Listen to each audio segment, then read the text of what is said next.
Boom! There it is, ladies and gents. What up? It is Thursday, SHIT. So happy it's Thursday. Probably one of my favorite days of the week. And I got a fellow educator on the show. So let's get this one rocking and rolling. For all you neurodivergents, people who think a little bit differently, this one's for you. Here we go. Shut up and sit down. Look, a business can give you everything you want in life. Prestige, wealth, freedom. It can also take everything away from you. This show is for those who are willing to take that risk. These are the real life stories of entrepreneurs. But before we start, I have one small favor to ask. Please leave a comment. It can be advice, critiques, tips, feedback, or share this with someone because your engagement is the most valuable and most powerful form of social currency. So thank you, and welcome to another episode of Business Bros.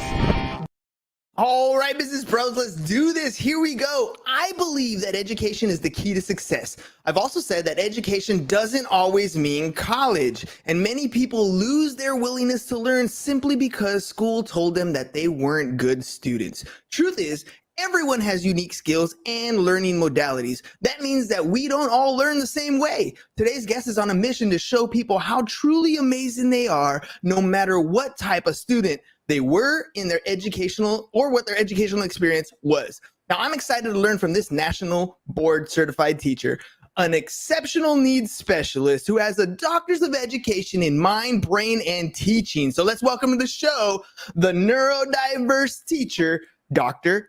Kristen Eccleston.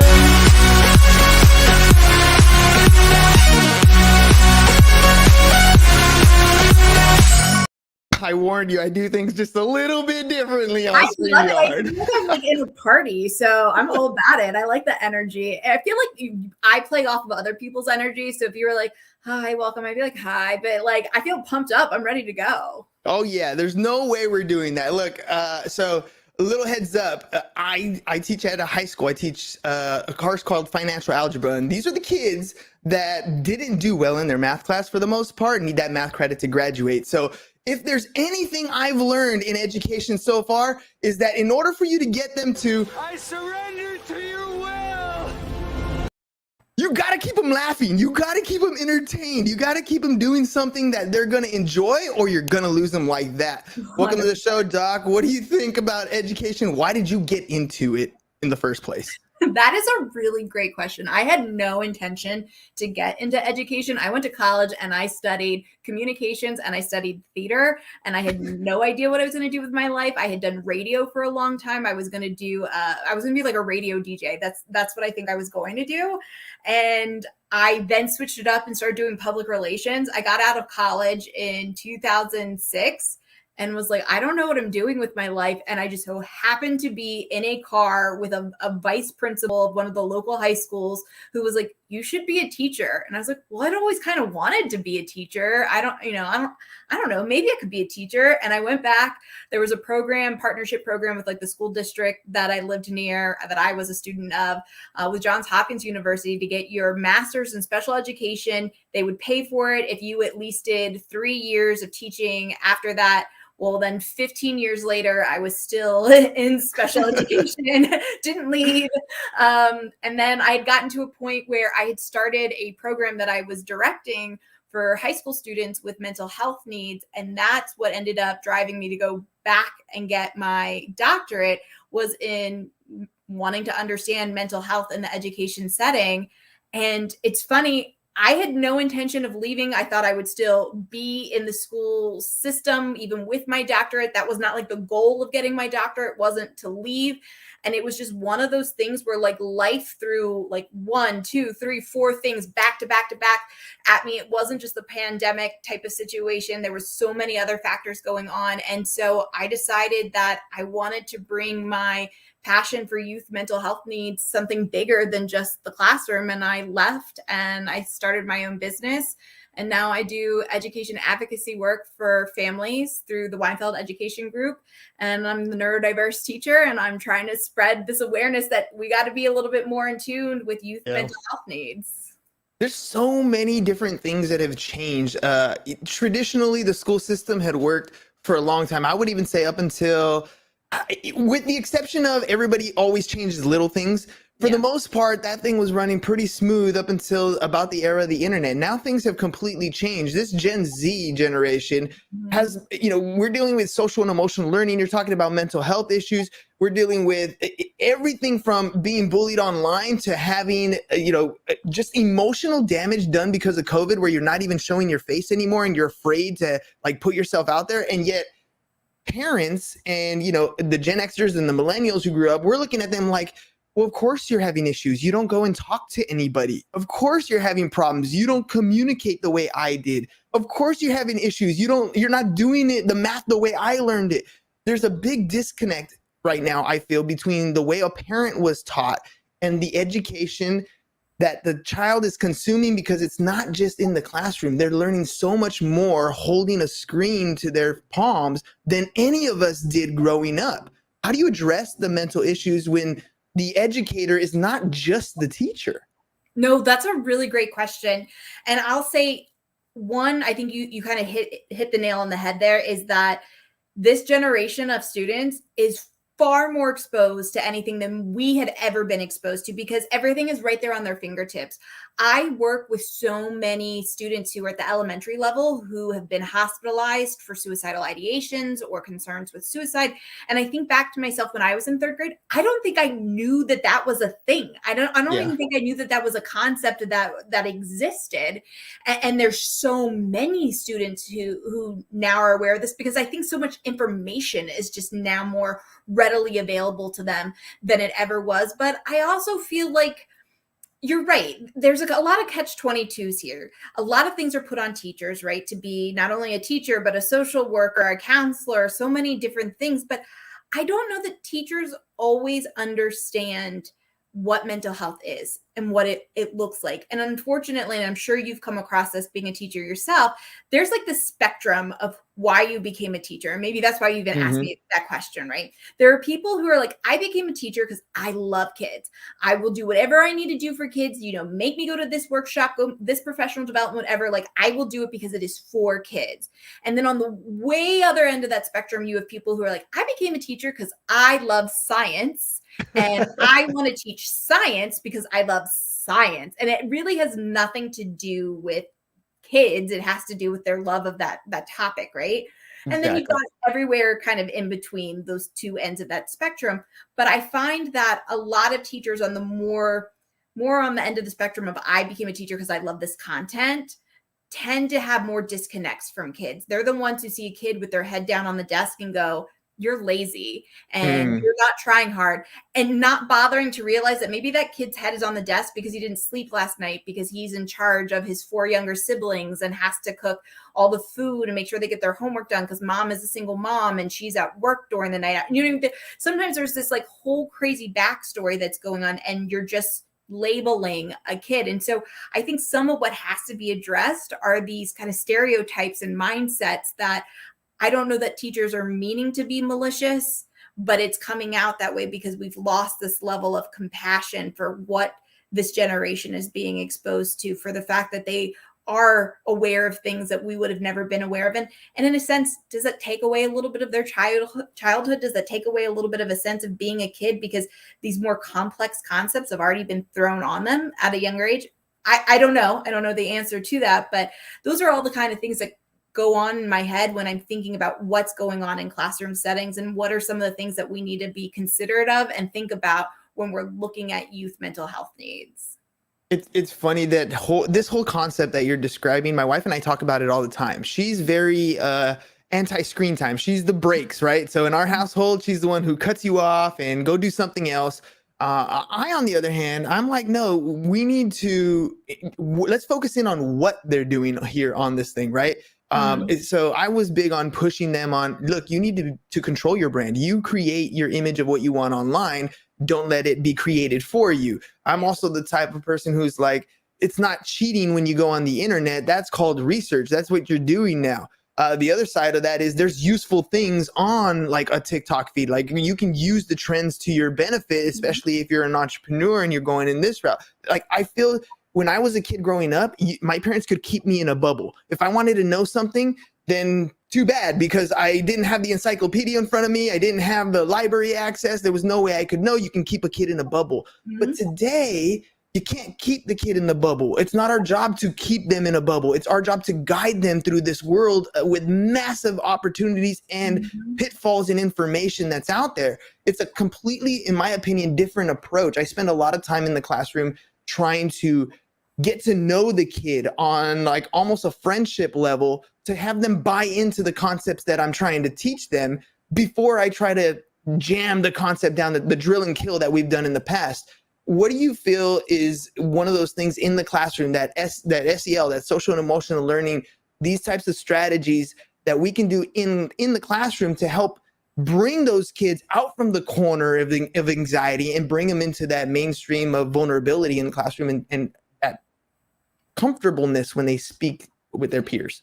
You just answered it. In all honesty, where you just said, I build those relationships first. That was something that I always promoted when I was overseeing departments and I oversaw different teachers. I was like, that is what you have to do first. I feel like as a teacher, I can help. I know how to help somebody learn. Like I was taught as a teacher how to help somebody learn, right? You're given that skill set, but I can't help you learn if you're not available to learn.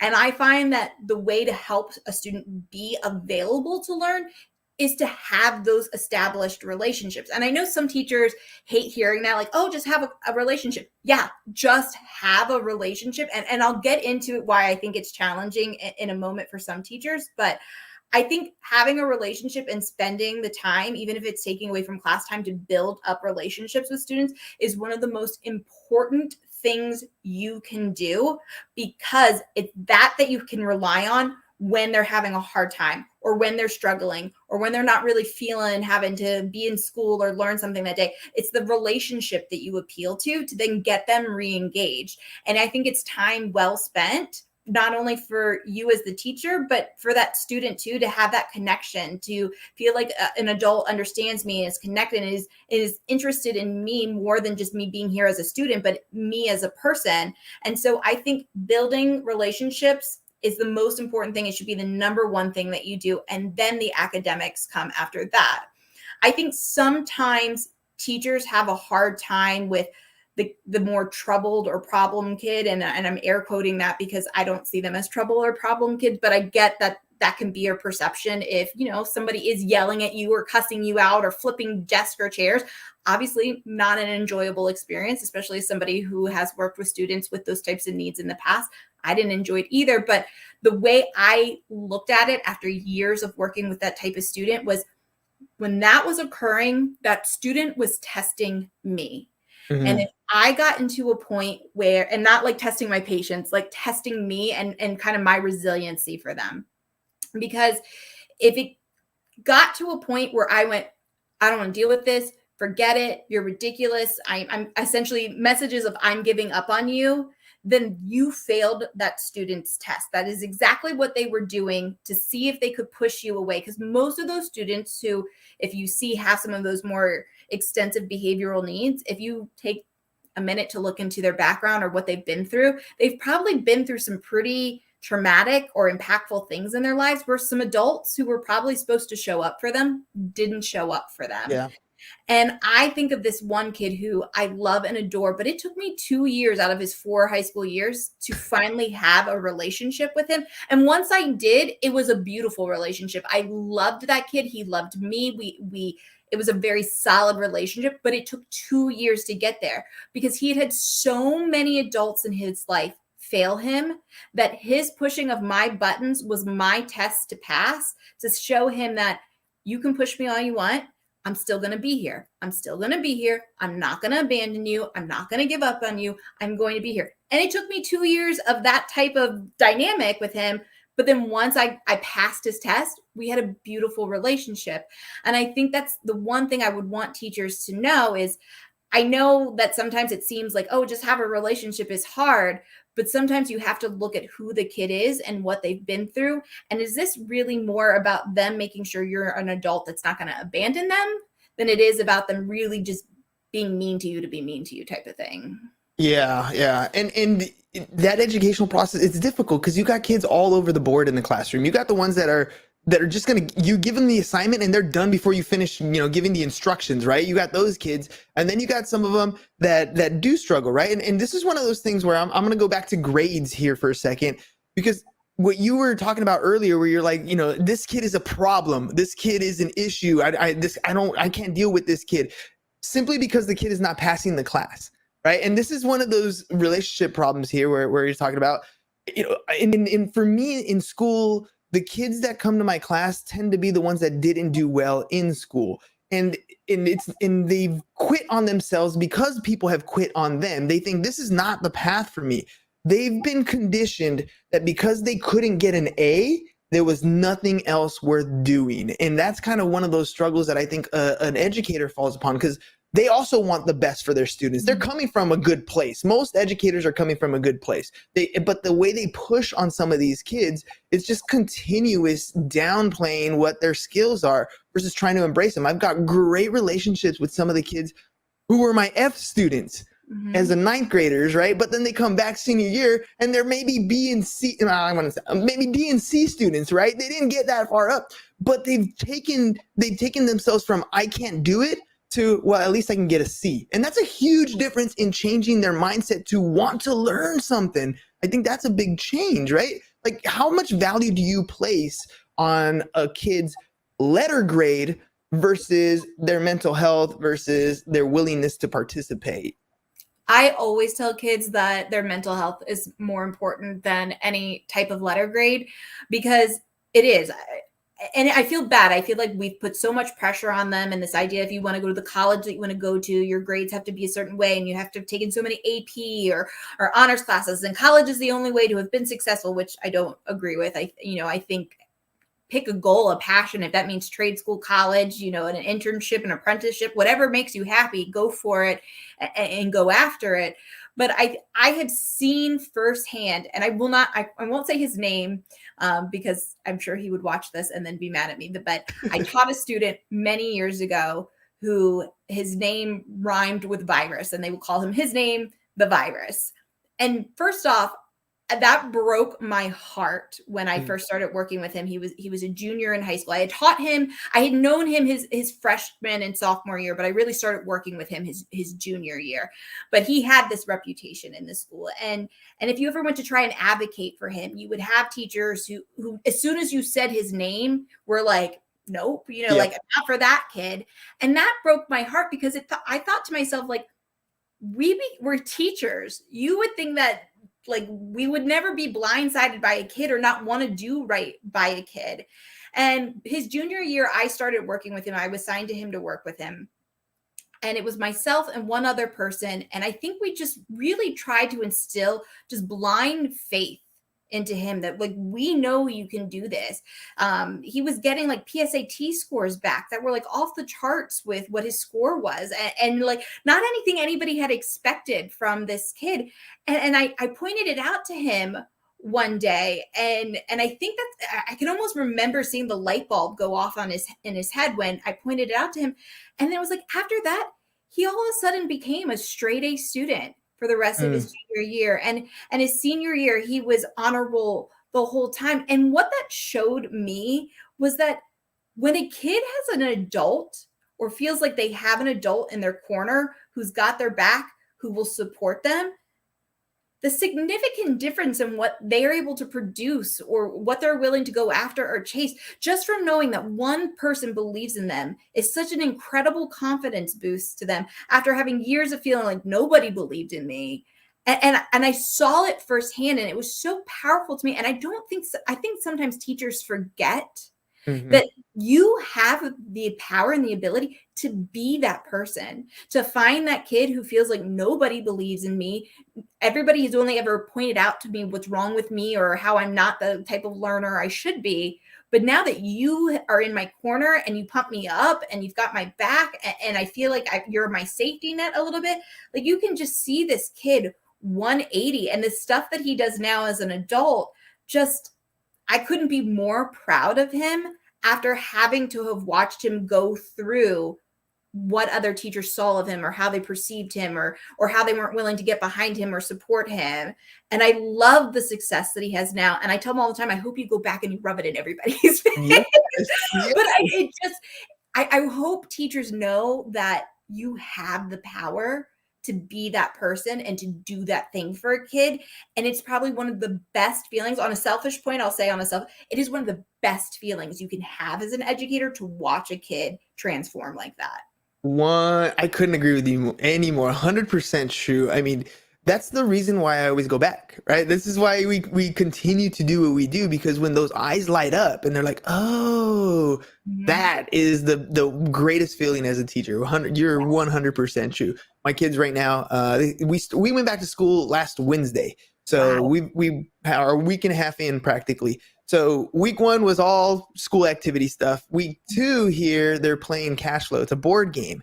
And it's really cool to watch them just at the beginning. So it's financial algebra. And I always tell them, there's no way I can talk to you about mortgages or taxes if you don't speak the financial language. So first we got to learn the words here, then we can get into it. And these kids are coming in having zero knowledge. And after 2 days of playing a board game, they're talking about return on investment. They're talking about cash flow. They're talking about mortgages and liabilities, income statements. They're using the vocabulary, right? And the thing I've heard that is always amazing for me is they're sitting here thinking, and they say it out loud, I've never had a math class where I have fun. Like, that's so sad, right? I mean, they dread going to math class. They dread learning when our mind's number one thing it wants to do at all times is learn. That's why we are on TikTok all the time, because we want to learn something new. Yeah. Educate or entertain me. One of those two things has to happen. Why are we losing them with some of these complex topics? Do you think it has something to do with like where we have state standards that we have to hit and that's just not meant for everybody and we're trying to push it on everybody? Or is this something that we can actually diversify our lessons in the classroom to meet every single person? Because I honestly feel like that's the attempt. It just doesn't always happen. You are 100% right in everything that you said. I think first off, our education system right now is designed for this like one size fits all, right? And you either fit in this box as like a neurotypical, essentially individual, and you do okay. Maybe you don't love school, maybe, it's not your favorite thing, but you could pretty much do well across the board because your brain is just tied into this structure that is currently in place. There are so many more, and I feel like TikTok is a great place to see this. More and more people who I think are identifying as being neurodiverse, and neurodiverse is your ADHD, your autism, your dyscalculia, dyslexia, sensory processing disorder, Tourette's falls into there as well. And I think those are more of your creative brains, your brains who are more analytical, can see 500 different options or outcomes to one question, who want to be hands-on and kinesthetic with the way that they learn. And a lot of project-based learning, I'm sure you're familiar with that term. Mm-hmm. I would say that does best for students who are neurodiverse, but they've gotten so many negative interactions throughout their educational career, starting from a very young age. And I can say that as somebody who is ADHD, who when I was in elementary school, middle school, high school, that was not a thing. Girls did not have ADHD. It was a bunch of hyperactive little boys if you had ADHD. And so you got a lot of negative messages. And I think kids who are neurodiverse still get negative messages. Like if you weren't so lazy, or if you just tried harder, or you're not paying attention, or stop fidgeting, or, all these different negative messages, I think start to eventually build up in your mind. And especially by high school, you have this idea of who you are as a learner that may or may not accurately reflect what you're capable of, but you think it is. It's that perception versus reality a little bit. Mm-hmm. And you've heard all these messages from people who are teachers. So, I mean, why would your teacher say anything differently than what you're capable of? And so you think I'm not that great, or I'm not that smart. And the last thing you want is to stand out in any kind of way from your peers and be seen as weird or different. So you work so hard to mask it. And sometimes I think what you see with those types of students is it's easier for me to go ahead and fail on my own terms than it is for me to attempt Yeah. and fail. So I'm just going to go ahead and not do anything, because then I can be like, see, I'm just not good at it, instead of me actually like putting my heart and soul into it and then having to come back with that reality. Oh, actually, I am not good at it. Or I'm, it's almost a failing, but on your own terms type of things. It's a little less threatening for kids. And so I think that is some of what you're seeing. You're seeing more neurodiverse kids who just, the way school is tailored, it just does not meet the needs of their brain. And so they just don't connect with school. But I also think that standardized testing is, like, I think it's awful. Sorry. Like, I think it's absolutely horrible. I'm somebody who I point out all the time to kids, I had a horrible SAT score. And when I say horrible, I mean like a horrible SAT score. And I still ended up with a doctorate from Johns Hopkins University. So it took me a long time. It wasn't until I was like in my 30s that I was finally like, hey, I actually think I'm a lot smarter than I ever realized I was. And I had to kind of build my confidence back up, but I didn't let who I was as a high school student define me. And I want high school students now to not have to spend a decade like I did having to build your confidence back up because of those messages that you got. And I think standardized testing does that to kids. All it does is show that either I'm a good test taker or I'm not a good test taker. It doesn't really show your aptitude for, having your own business or your creativity or what you're capable of. And some of the more, I would say, countries like Finland that are higher ranked in education, they don't do standardized testing. There is no such thing as standardized testing there. And they're one of the higher performing countries educationally. So I feel like oftentimes this is just, standardized testing was a way for people to control pocketbooks and funds in the education system. I totally agree with that one. Totally. Not a fan of the standardized test. Something you mentioned, that a lot of these kids walk in believing that they're not good at anything that's taught to them, so they kind of quit fail. That belief, though, that thought that they put in their head, it becomes true. That's why they spend a decade trying to figure it out, because they've already put it in their mind that they're not good at it, right? And that's one of the walls that I like to break down for them. The other side of that, when we were talking about grades, is they quit fail at the beginning. Why? Because they're already going to be judged by the letter grade that they're going to have. And for me, it's like, dude, the failure is where the learning actually happens. How could we discourage failure when that's the educational process? A kid gets up, takes a couple steps, falls down, they fail. They don't quit and lay down forever. They get their butt back up and they keep going until they finally figure out how to walk. It's the way things have always been done. You want to get in shape? Well, you got to tear the muscle down till it fails, and then it builds itself back up. Like, failure is the learning process in almost everything in life, and yet we don't apply it to our own school system. We use it as a tool that changes a kid's creativity, thought process, their excitement for learning, and we just shut it down. Doc, before we head out, because we're running towards the end on time, let the audience know, like, what is it that you do? How can people get a hold of you? That sort of stuff. Yeah, absolutely. So people can probably easily find me on my website. It's been scrolling at the bottom of the screen, www.theneuroDiverseTeacher.com. There you can get links to my podcast, to my advocacy work. So what I mainly do when I'm not getting to talk to you is I am working as an education consultant or advocate for families with students specifically who have mental health needs in the education setting and are either school avoidant. That's a lot of the students that I work with have had a history of hospitalization or significant mental health needs. And essentially either the family feels like the education setting is not being as supportive of it as it needs to, or this child has only just started to display these signs and symptoms and they're not sure what to do. And they're looking for somebody to kind of help navigate what supports can be put in place at school to help their student or child who is experiencing these mental health needs. So that is what I spend most of my time doing. But my other love is just being able to communicate my passion for us really needing to wake up to the needs of our youth and mental health and really figure out what are we going to do to fix this, because these are our future. These children, these students are our future. And like I said earlier, I'd rather them come out of high school ready to go than have to spend that decade like rebuilding that confidence back up. So true. So true. All right, Doc. Now I'm going to ask you more on the personal side. You have a podcast. You've been on other podcasts. You've had guests on your show.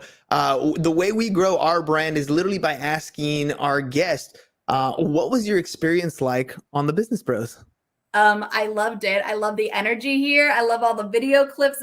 Usually it's very kind of dry. Not this experience. I feel like I'm on like a podcast party. It's very fun. That's what I'm talking about. All right, ladies and gents, look, education is the one thing that your mind absolutely craves. It might not be school, but school doesn't equal education. There's always something out there that you want to learn. You have a passion in life. There's something that excites you every single day. And as long as you go out and become an expert in that thing, you can turn that passion into a career. So if you're ready to accept it in your own mind, or you need a little bit of help, you can always check out the NeuroDiverseTeacher.com. Find out what she's all about, who she's helping, how she's helping them find clarity in their vision and their ability to learn. Because sometimes when we teach, we learn a lot more ourselves. So make sure you guys check it out, the NeuroDiverseTeacher.com. Doc, thanks again for being on the show. And anytime somebody's a doctor, I love calling them a doc. It's a Bugs Bunny thing. For those of you who are young, you just don't understand. If you don't know bugs, you don't know bugs. Sorry. But Doc, thanks for coming on the show. Ladies and gentlemen, we'll see you guys again mañana. Peace. And we're out. It's over. Go home. Is your business in need of marketing? Try starting a podcast. But not just any podcast. Podcast like a pro. We can show you how to take your business from being invisible to becoming a brand people trust. Go to www.businessbros.biz to get started.